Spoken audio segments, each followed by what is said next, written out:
Good morning, student. Today we'll read one of the topic of massage therapy, that is osteopathy. This word is derived from the Greek word osteo means bone and pathy means treatment. It deals with bone. Here we use bone as a main mode of diagnosis of the disease and treatment of the disease.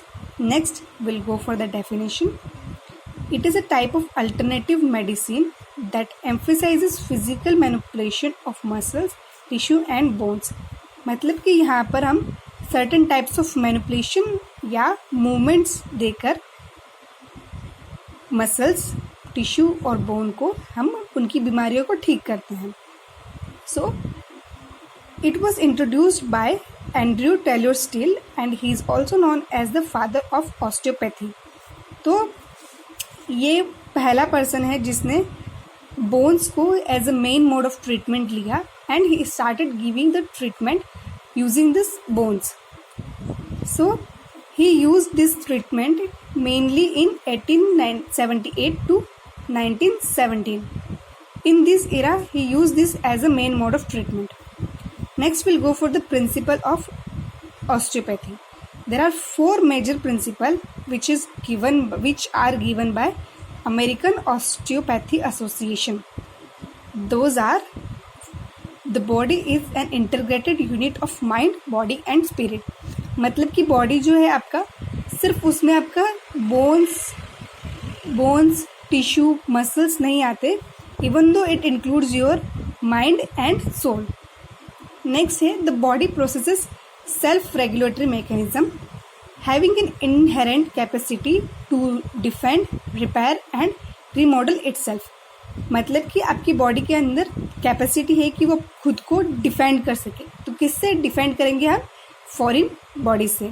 Then हम कैसे repair करेंगे? अगर हमें कोई injury हुई है तो हमारी बॉडी खुद को हील करती है. ये हमने नेचुरोपैथी में भी पढ़ा है कि body heels itself. And remodel, तो अगर आपकी कोई चोट की वजह से या इंजरी की वजह से आपका कोई ऑर्गन का शेप बिगड़ गया है या फिर उसका कोई स्ट्रक्चरल चेंजेस आए हैं, तो body has a capacity to remodel itself. For example कि हम सुनते हैं कि लीवर जो है खुद को रिपेयर कर सकता है. अगर उसमें 80% डैमेज हो गया है तो उसमें कैपेसिटी होती है कि वो आपको 100% रिकवर कर सकता है अगर आपकी बॉडी में और कोई बीमारी नहीं हो तो यही प्रिंसिपल आपका ऑस्टियोपैथी भी यूज़ करता है.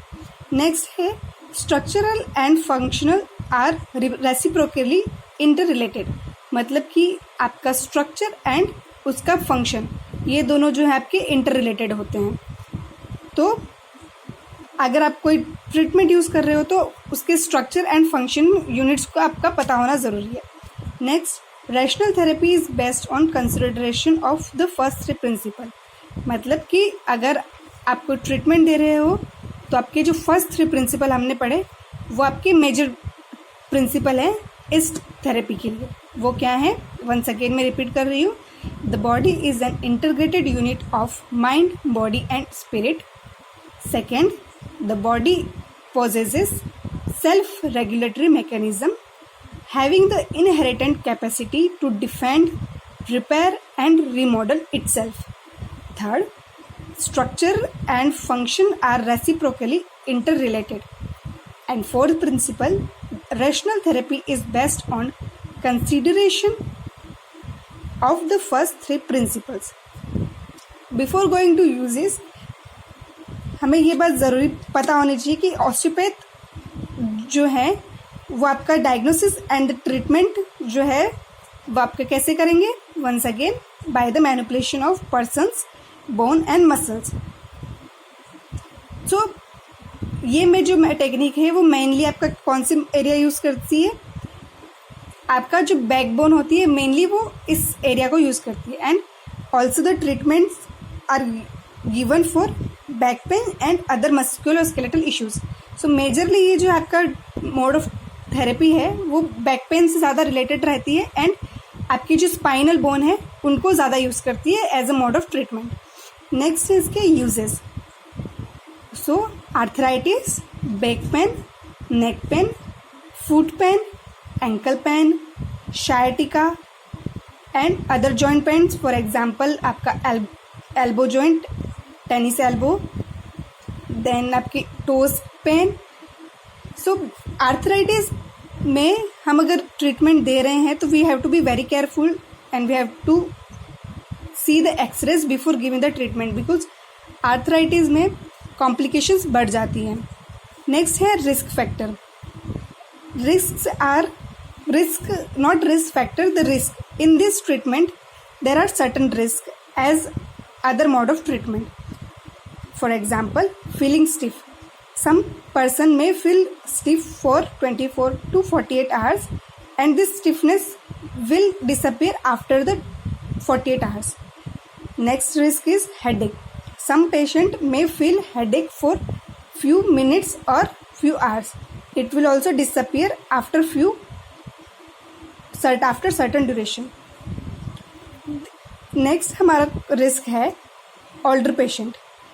They may have certain kind of complication like severe back pain, rib fracture, numbness and tingling.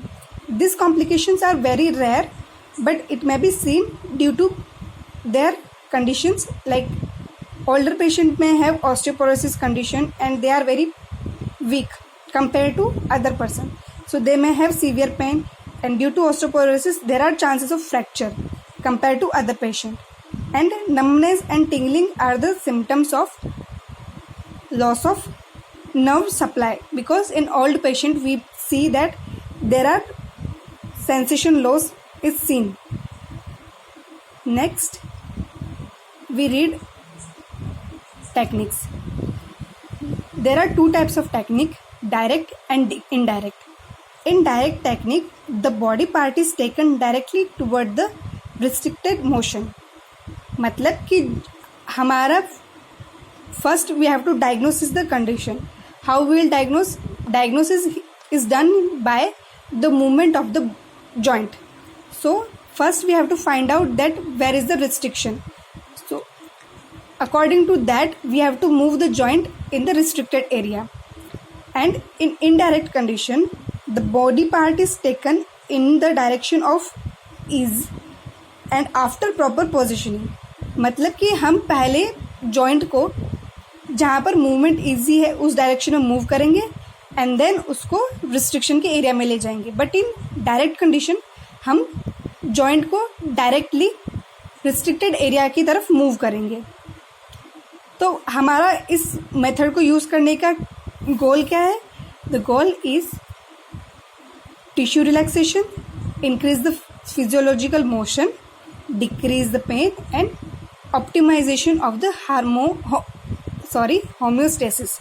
So tissue relaxation होगा तो उसकी वजह से जो वो एरिया है वो रिलैक्स होगा. Then increase the physiological motion, मतलब जो हमारा नॉर्मल रेंज ऑफ मूवमेंट है उसको फिर से पाना. And reducing the pain, of course जहाँ पर हम पेशेंट हमारे पास इसीलिए आया है क्योंकि उसको पेन हो रहा है, तो हमारा फर्स्ट गोल हमेशा रिडक्शन ऑफ द पेन होना चाहिए. ऑप्टिमाइजेशन ऑफ द होम्योस्टेसिस, तो हमें बॉडी में बैलेंस लाना भी हमारा वन ऑफ द गोल है. Next will go for the techniques involve in the direct and indirect techniques. First है soft tissue and lymphatic treatment, high velocity low amplitude thrust, articulatory techniques, muscle energy technique and myofascial release. These are mostly direct techniques.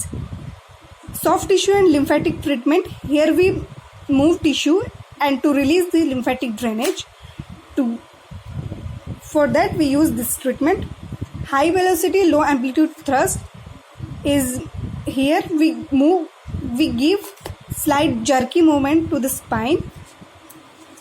Like high velocity means fast movement and low amplitude means less gap. So